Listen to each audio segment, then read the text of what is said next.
Hello everyone, welcome back to Guruji Uttarakhandi channel. तो आपको पता ही है मैं यहाँ आपको हिंदी पढ़ाती हूँ। अगर आप मुझसे जुड़ना चाहते हैं या अदर कोर्सेज के बारे में जानकारी लेना चाहते हैं तो आप हमारा वेदाश्री लर्निंग ऐप डाउनलोड कर सकते हैं। और इसके अलावा आप हमसे ऑफलाइन जुड़ना चाहते हैं तो आप हमारे ऑफलाइन सेंटर में आके विजिट कर सकते हैं, जो कि है कुसुमखेड़ा चौराहे पर, हल्द्वानी पर। ठीक है, चलिए आप शुरू करते हैं हमारी क्लास आज की। तो चलिए आज शुरू करते हैं। तो आपको पता है कि हमारी क्या चल रही है, सीरीज चल रही है। किस चीज़ की सीरीज चल रही है? साहित्यिक में जो भी उपन्यासकार हैं, जो कवि हैं, उन्होंने क्या क्या रचनाएं लिखी हैं उसके बारे में हम लोग यहाँ पे पढ़ रहे हैं। आपको पता है ये बहुत मोस्ट इंपॉर्टेंट टॉपिक है।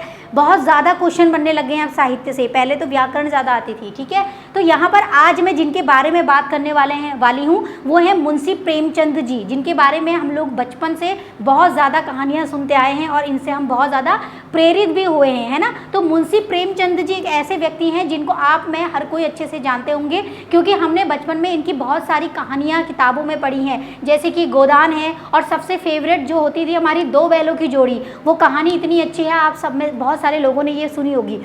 तो मुंशी प्रेमचंद जी के जीवन के बारे में आज हम लोग जानेंगे कि उनकी क्या विधाएं वो क्या लिखते हैं, किस नाम से वो प्रचलित हैं, कौन सी ईयर में उनका जन्म हुआ है। ठीक है, और इसके आगे हम लोग फिर पढ़ेंगे उनकी रचनाओं के बारे में, फिर उनको हम ट्रिक से पढ़ने की कोशिश करेंगे। चलिए हम लोग शुरू करते हैं।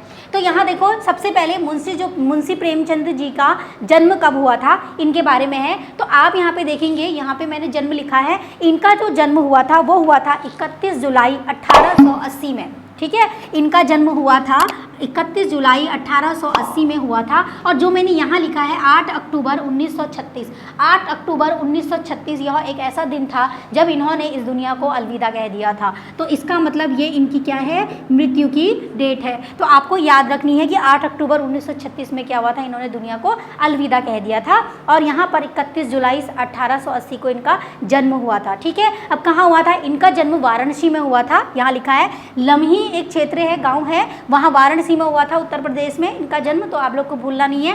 अब यहाँ आते हैं कि इनके बचपन का नाम क्या है। क्या आपको पता है कि जो एग्जामिनर है वो बहुत ज़्यादा हमारे जो साहित्यिक कवि होते हैं उनके बचपन के नाम पूछ लेते हैं, जिनके मेंशन किए होते हैं। तो यहाँ पर प्रेमचंद जी के भी बचपन का नाम है धनपत राय श्रीवास्तव। ठीक है, तो हमारे प्रेमचंद जी का नाम था, बचपन का नाम धनपत राव श्रीवास्तव। तो ये काफ़ी लंबा नाम था। तो इन्होंने बाद में क्या हुआ, इनकी जो भी कृतियाँ हुई, जो भी रचनाएं हुई, वो मुंशी प्रेमचंद जी के नाम से विख्यात हुई। तो ये इनको इन्हीं नाम से जाना जाने लगा। ठीक है, पर इनका बचपन का नाम आपने भूलना नहीं है। इनका जो बचपन का नाम है वो है धनपत राय श्रीवास्तव। ठीक है, चलिए अब व्यवसाय की बात कर लेते हैं। व्यवसाय मतलब होता है कार्य, और यहाँ पर ये क्या कार्य करते थे उसके बारे में जानते हैं। ये पेशे से अध्यापक थे, लेखक भी थे और उसके साथ पत्रकार भी थे, है ना। तो ये यहाँ पर क्या थे, अध्यापक थे, लेखक थे और पत्रकार थे। तो मुंशी प्रेमचंद जी की लेखक के बारे में हम लोग क्या जाने, बहुत अच्छी अच्छी कहानियाँ लिखी हुई है जो हमने बहुत सुनी है। ठीक है, तो चलिए अब इनकी विधाओं के बारे में बताते हैं कि इन्होंने क्या ज़्यादा लिखा हुआ है, क्या विधाएँ थी इनकी। ठीक है, तो इन्होंने कहानी और उपन्यास ये दोनों ही चीज़ें लिखी हुई हैं। ठीक है,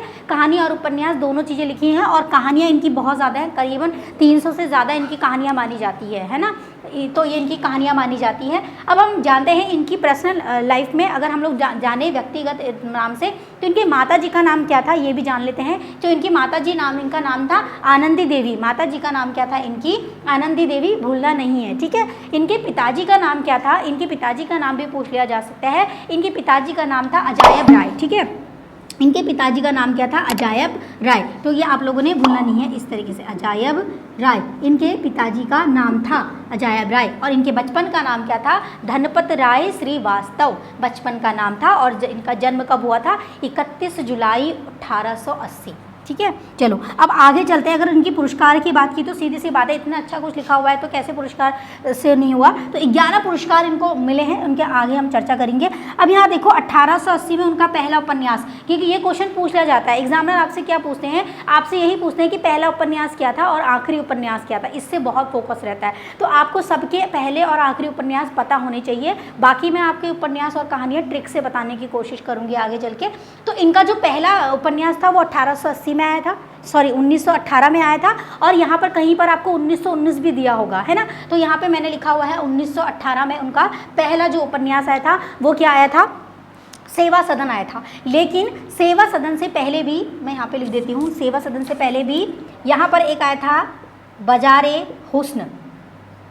ठीक है। इनका जो उपन्यास था जो उर्दू में आया था, इनका जो पहला उपन्यास था वो उर्दू में आया था, जिसका नाम था बाज़ारे हुस्न। ठीक है, बाद में ये बाज़ारे हुस्न जो है इसको अलग से मतलब प्रचलित हुआ, आगे चला और धीरे धीरे इसका नाम क्या हुआ, परिवर्तित हुआ। इसी को ही हम लोगों ने सेवा सदन से पुकारा। ठीक है, तो ऐसे भी एग्जामिनर अंदर से पूछ लेगा कि ये बताओ कि सेवा सदन का पहला नाम क्या था, तो आप यहाँ पे लिख सकते हो बाज़ारे हुस्न। ठीक है,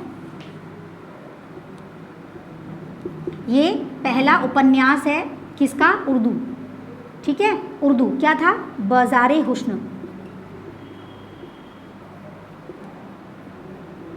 ठीक है, उर्दू था और उसके बाद इसका हिंदी में अनुवाद हुआ बाद में चल के, कब,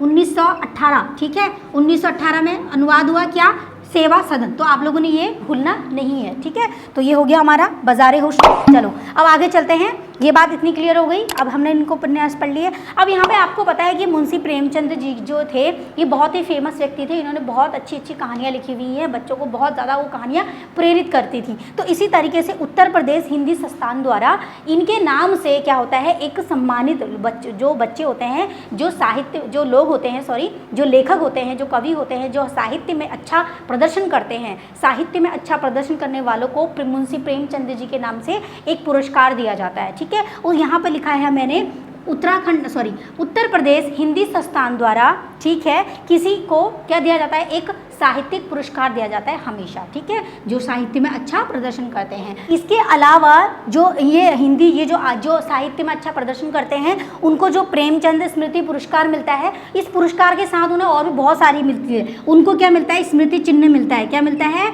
स्मृति चिन्ह भी मिलता है। और इसके साथ साथ उनको 24,000 रुपये भी मिलते हैं। ठीक है, और इसके साथ उनको एक शॉल भी मिलता है। ठीक है, और इसके साथ एक चीज़ और है, श्रीफल। ये मैं भूल गई थी, मैं लिख देती हूँ, श्रीफल। ठीक है, तो ये इनको प्रदान की जाती है, जो हिंदी में जिनके नाम से प्रेमचंद स्मृति पुरस्कार प्रदान किया जाता है। ठीक है, तो आज हमने यही पढ़ा कि जो हमारे मुंशी प्रेमचंद जी थे उनके बारे में कुछ महत्वपूर्ण चीज़ें पढ़ी हैं। अब आगे चल के हम लोग क्या पढ़ने वाले हैं, आगे चल के हम इनके जो भी साहित्यिक रचनाएं हैं उनको ट्रिक से समझने की कोशिश करेंगे। ठीक है, तो आज की वीडियो में इतना ही था। मिलूंगी मैं आपसे नेक्स्ट लेक्चर में, तब तक के लिए धन्यवाद।